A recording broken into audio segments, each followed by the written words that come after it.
उत्तर प्रदेश के ग्रेटर नोएडा में एटीएस ने एक ऐसे व्यक्ति को गिरफ्तार किया जो हेट बुक्स के जरिए मजहबी नफरत फैलाना चाहता था।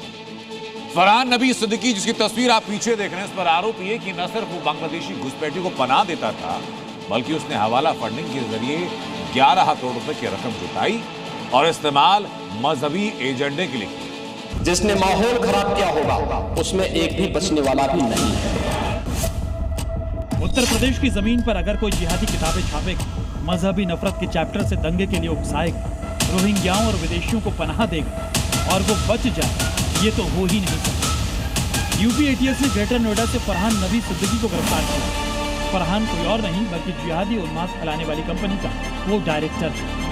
फरहान नबी सिद्दीकी सोच रहा था कि किताबों के पन्नों की आड़ लेकर जिहादी मंसूबों में कामयाब हो जाएगा, लेकिन योगी फोर्स की एटीएस ने उसके जिहादी चैप्टर को ही क्लोज कर दिया। देश के ग्रेटर नोएडा की इसी फैक्ट्री में दो समुदाय के बीच में नफरत घोलने और धार्मिक उन्माद फैलाने के लिए बाकायदा किताबें छापी जा रही थी।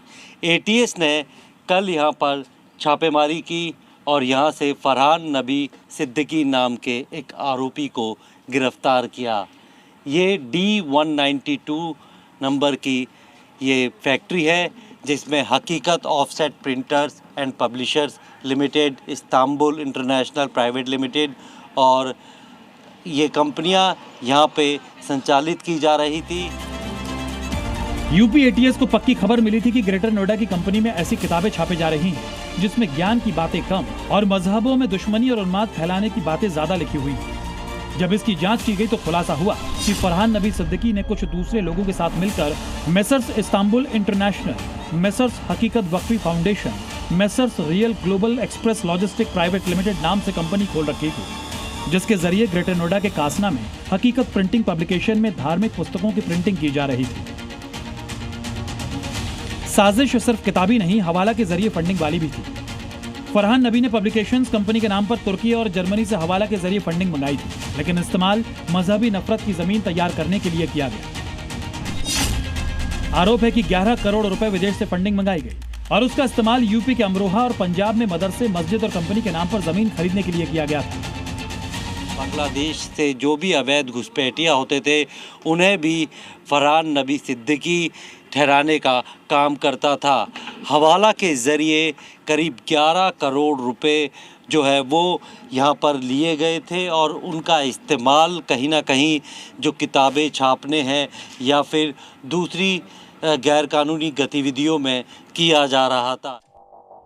उत्तर प्रदेश को धार्मिक उन्माद में जलाने का प्लान बनाने वाले फरहान से यूपी एटीएस लगातार पूछताछ कर रही है। ये पता लगाया जा रहा है कि उसके नेटवर्क में और कौन कौन शामिल हैं और किन किन विदेशियों और बांग्लादेशियों को उसने पनाह दी थी। इससे एटीएस की जो रेड थी और जो रिकवरी और जो गिरफ्तारी हुई थी उसने यूपी में कहीं ना कहीं होने वाले किसी भी धार्मिक उन्माद को होने से पहले ही रोक लिया है।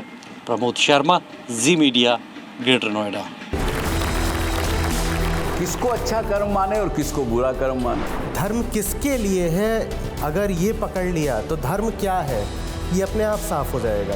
क्या आप भी सहमत हैं कि कर्म ही धर्म है? ये परंपराएं, ये रस्मों रिवाज, इनका धर्म से दूर दूर तक कोई लेना देना नहीं है। आचार्य जी, ये इतना अंतर्द्वंद क्यों?